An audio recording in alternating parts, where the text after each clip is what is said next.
ser preterista?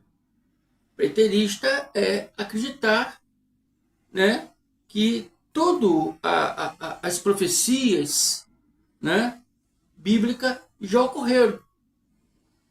Que toda a vinda de Jesus, o juízo, né, eterno, que era o juízo eterno para os judeus, né, a ressurreição dos mortos e todas aquelas coisas, né, relatadas aí em Mateus 24, é o livro que os pastores gostam muito de ler, Mateus 24. Eles gostam muito de ler, mas não sabem interpretar. Né? Então, isso que os preteristas acreditam. Que todas aquelas coisas relatadas ali já se passaram.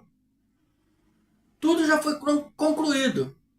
Preterista vem do verbo pretérito, que significa passado. Então a pessoa acha, irmão André, você é preterista. Né? Eu prefiro ser chamado de cristão. Mas se eu creio que todas essas coisas aconteceu, se sou um preterista, tudo bem. A questão não é ser preterista ou não ser preterista. A questão é ver, né, o que mais está correto. O que mais está correto? O entendimento teológico dos evangélicos, que são futuristas, que acreditam que essas coisas ainda irão acontecer, ou acreditar na teologia preterista, que acredita que essas coisas já aconteceram. A gente tem que observar isso. Onde está a verdade? O que é mais correto? O livro do Flávio José relata toda aquela invasão de Jerusalém, a destruição do templo, né? A destruição da cidade, todo aquele males que os judeus daquela época passaram. Então Flávio José foi um historiador do primeiro século. Ele morreu no ano 100 depois de Cristo. E ele relatou toda essa história.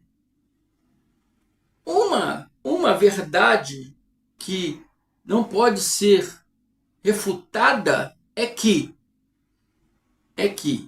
o que a palavra nos ensina, que para Jesus vir, né, teria que antes se manifestar o homem do pecado, o filho da perdição,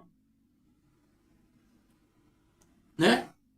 E o próprio Jesus disse que nós teríamos que entender, nós temos que entender, Jesus falou para aquele povo daquela época, vocês têm que entender o que disse o profeta Daniel. Hoje, para nós entendermos esse assunto claramente, nós temos que entender o que disse o profeta Daniel. O profeta Daniel disse que viria um príncipe de um povo, e esse príncipe destruiria a cidade, destruiria o templo. Era um homem, não é um anticristo, um ser espiritual, demoníaco, igual os pastores do sistema religioso, os pastores evangélicos ensinam, não.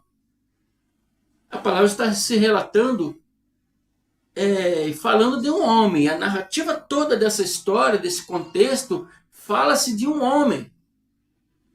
Tito, filho do imperador Vespasiano. Por isso que Daniel 9:26 diz, o príncipe do povo. Ele é príncipe, por que príncipe? Filho de imperador, era príncipe. Ele foi príncipe e foi comandante do exército, né, que veio para invadir Jerusalém. Ele destruiu a cidade, destruiu o templo, né?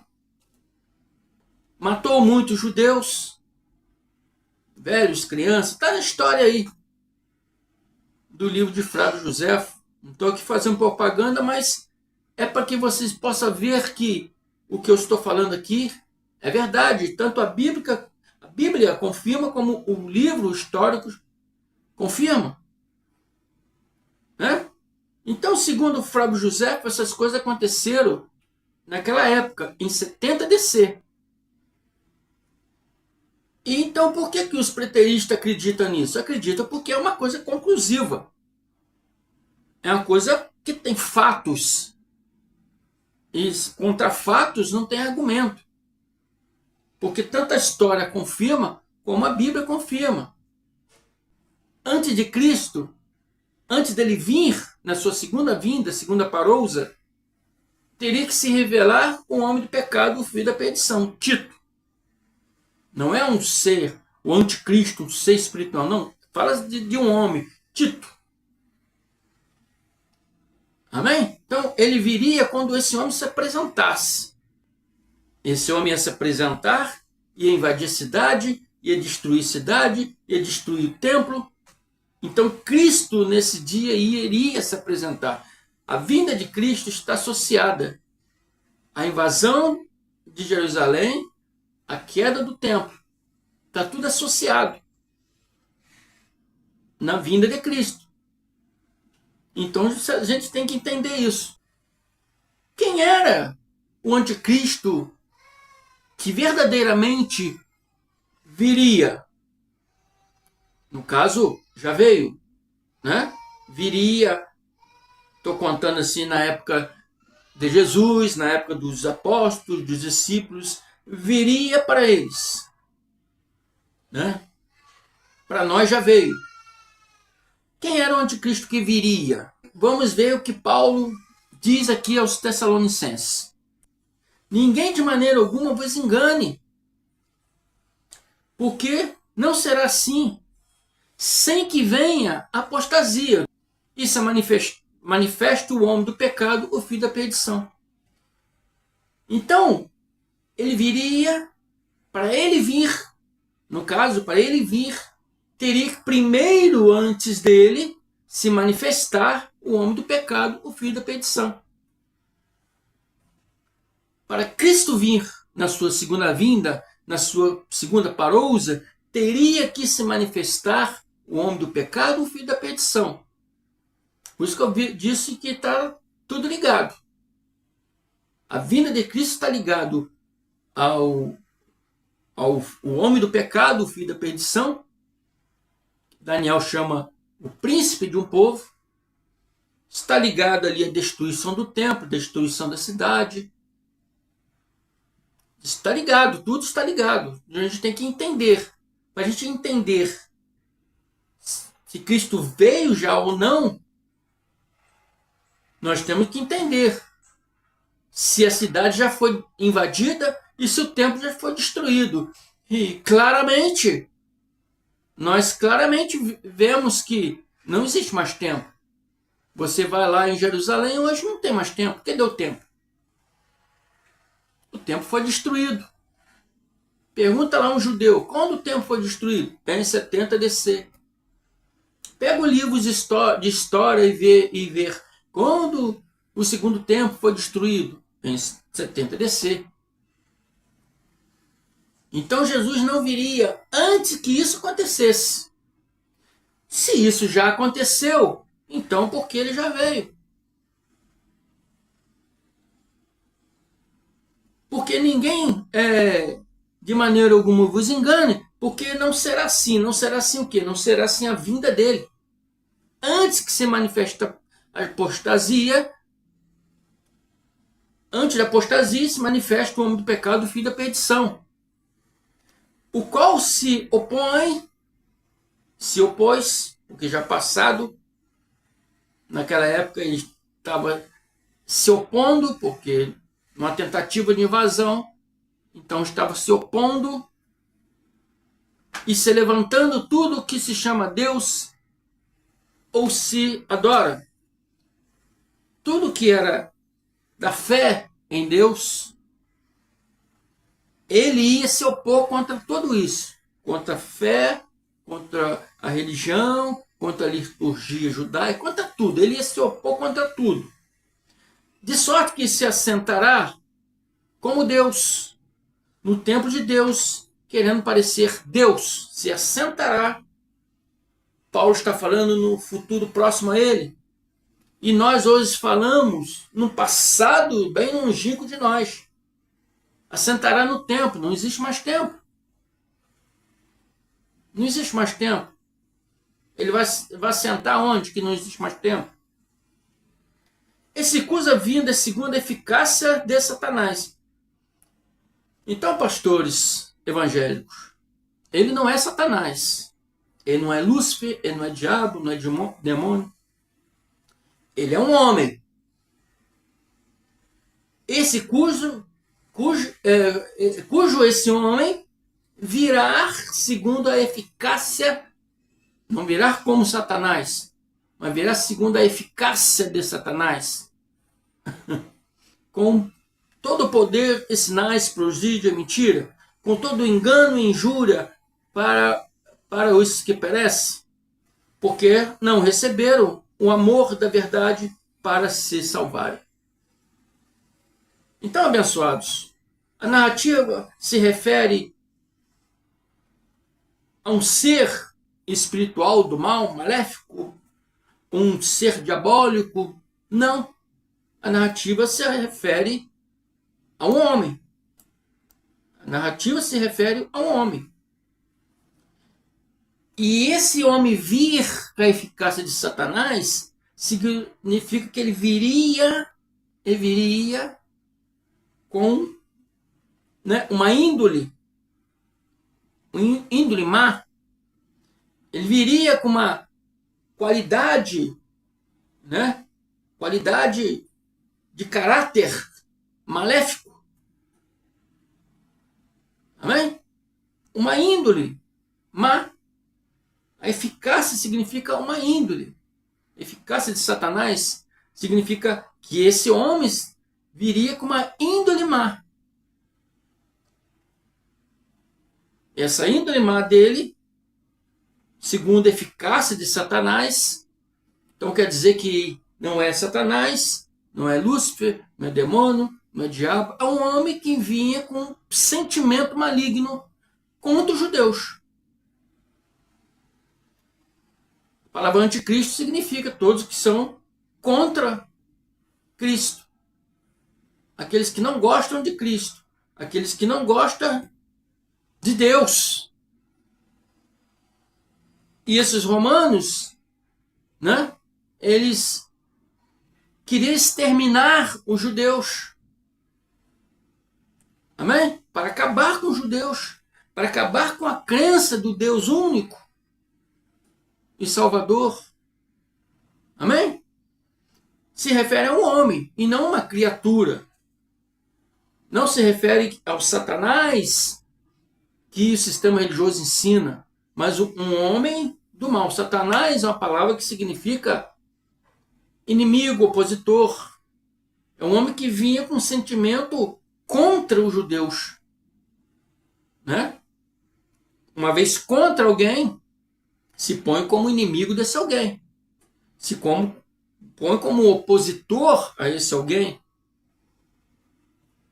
E, segundo Tessalonicenses 10, diz: e com todo engano da injustiça para os que perecem. Então, o sistema religioso, os pastores do sistema religioso, diz que, né, o anticristo virá, né, para todo mundo, virá condenar o mundo, virá, né, desviar os crentes. Mas a palavra diz ao contrário. A palavra diz que ele virá com todo engano e injustiça para os que perecem. Para os que pereceram, né? No sentido aqui, para os que pereceram. O que isso significa?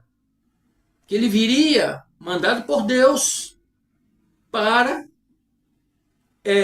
o juízo dos judeus que não acreditaram, porque não receberam o amor da verdade para se salvar. Não acreditaram em Cristo. Condenaram a Cristo. Então esse seria o juízo. Vocês não receberam a verdade, vocês não querem a verdade, vocês condenaram Cristo, vocês levaram ele ao madeiro. Então esse será o juízo de vocês por matar todos os justos que veio ensinar sobre Deus. Então o juízo será para vocês que perecem, vocês que não acreditam. A narrativa está se tratando naquela época, não na época de hoje. Agora vamos ver da boca do próprio Jesus, Yahshua, quem é esse homem? Relatado em Mateus 24, 1, 3 e 15. Eu vou pular para que esse estudo não fique muito grande. Tendo Jesus saído do templo, ia se retirando, quando se aproximaram dele os seus discípulos para lhe mostrar a construção do templo. Ele, porém, disse: não vedes tudo isso? Em verdade vos digo que não ficará aqui pedra sobre pedra que não seja derrubada. Diz a história que esse templo foi construído por Herodes o Grande, e diz que Herodes ele fez aquele templo bem esplendoroso, mas até segundo a história do que era do Salomão, né? Fez aquele templo para chamar atenção mesmo, porque ele fez aquele templo com um contrato político entre os sacerdotes, né? Para que agradar o povo judeu, porque o povo judeu não estava muito legal com Herodes, por causa da matança das crianças. Então ele, para fazer uma média com os judeus, criou esse templo maravilhoso, melhor do que era antes. Então os judeus estavam ali bobalhados com a obra, maravilhados com aquelas obras, né? Obra perfeita, obra magnífica, mas Cristo falou: não vedes tudo isto? Não se apegue nisso. Não se apegue nisso, porque não ficará aqui pedra sobre pedra, porque tudo será derrubado. Tudo será derrubado. Estando ele no Monte da Oliveira, se assentaram lá no Monte da Oliveira, chegaram os seus discípulos em particular e lhe pediram: diz-nos, quando sucederão essas coisas? Agora preste atenção. E que sinal haverá da tua vinda e da consumação do século? Quando acontecerão essas coisas? Que coisas, abençoados? A invasão da cidade, a destruição do templo pelos romanos. Quando serão essas coisas? Que sinal haverá da sua vinda? Então eles tinham consciência que o templo seria destruído na época deles, porque Cristo falou, né, que isso aconteceria naquela geração. Então eles tinham consciência de que o templo, a cidade seria destruída, e o templo seria destruído na geração deles. Eles tinham consciência também que a segunda vinda do Cristo seria na geração deles. Tanto que eles pedem um sinal. Nos dá um sinal. Me dá um sinal. Conte para nós alguma coisa para que nós venhamos saber quando acontecerá essas coisas. Quando o templo será destruído e que sinal haverá da tua vinda e a consumação do século. Consumação do século significa o fim daquela era, fim daquele pacto mosaico para o pacto da graça de Deus. Então Cristo disse para eles aqui sim: quando pois virdes a abominar está escrito o abominável da desolação, de que falou o profeta Daniel, no lugar santo, quem nem entenda, quando virdes o abominável, uma pessoa, quando vir essa pessoa abominável, né? O que falou o profeta Daniel no lugar santo, quer dizer, no templo, quando ver esse homem abominável no templo, saberá que ali é o dia da destruição. Então ele fala, Jesus fala para eles: Quem lê, entenda isso. Você tem que entender isso. Você que ainda acredita que Jesus virá, tem que entender isso. Uma vez você entendendo o que disse o profeta Daniel, você vai entender que Jesus já veio. Agora temos que ir lá no livro de Daniel, para poder entender o que Daniel disse. Então Daniel 9:26, ele fala: depois de 62 semanas, será cortado o Messias, mas não para si mesmo. Essas 62 semanas conta o período da reconstrução de Jerusalém, quando eles voltaram do exílio da Babilônia, até o período que se manifestaria o Mashiach, se manifestaria o Cristo. Cristo grego, hebraico é Mashiach. Então, essas 62 semanas conta esse período desde a reconstrução de Jerusalém, quando eles vieram do cativeiro, até a manifestação do Messias. Quando se passar esse tempo, será cortado o Messias, será morto o Messias. O Messias será morto. E o príncipe de um povo, algumas tradições bíblicas, o povo do príncipe, esse príncipe aqui está se falando de um homem. Mas por que príncipe? Porque ele era filho de um imperador. Filho do imperador Vespasiano. Filho de imperador é príncipe. Então Jesus está falando, você tem que entender o que disse o profeta Daniel. O povo, quando o Messias será morto, e o príncipe de um povo que há de vir destruirá a cidade e o santuário. O santuário é o templo. Diz que esse príncipe viria, destruir a cidade e destruir o santuário. E o seu fim será como uma inundação. Inundação no sentido de inundação de poderio bélico, inundação de exército inimigo na cidade. E até o fim haverá guerra. Estão determinadas as assolações. Estão determinada a destruição da cidade e do templo. Então, esse príncipe de um povo que Daniel falou, que lá Yahusha disse lá, quando por divides o abominável, chama ele de o abominável, o Cristo chamou de o abominável, o homem abominável. Quando esse homem abominável estiver no templo, no lugar santo, que é o templo, né? Que ele entenda lá o que disse Daniel, que ele iria destruir a cidade, destruir o santuário e haveria guerra até o fim. E essas coisas estavam determinadas para acontecer. Então quem é esse príncipe aqui? Tito Flávios, filho do imperador Vespasiano, filho do imperador, é príncipe. E Yahusha diz aqui, relatado por Mateus 24:33, assim também quando virem todas essas coisas, todas aquelas invasão, toda aquela perseguição, toda aquela destruição, quando virem todas essas coisas, sabe que ele está próximo às portas. Quem está se referindo? Ao Filho do Homem. Ele está falando dele na sua segunda pessoa.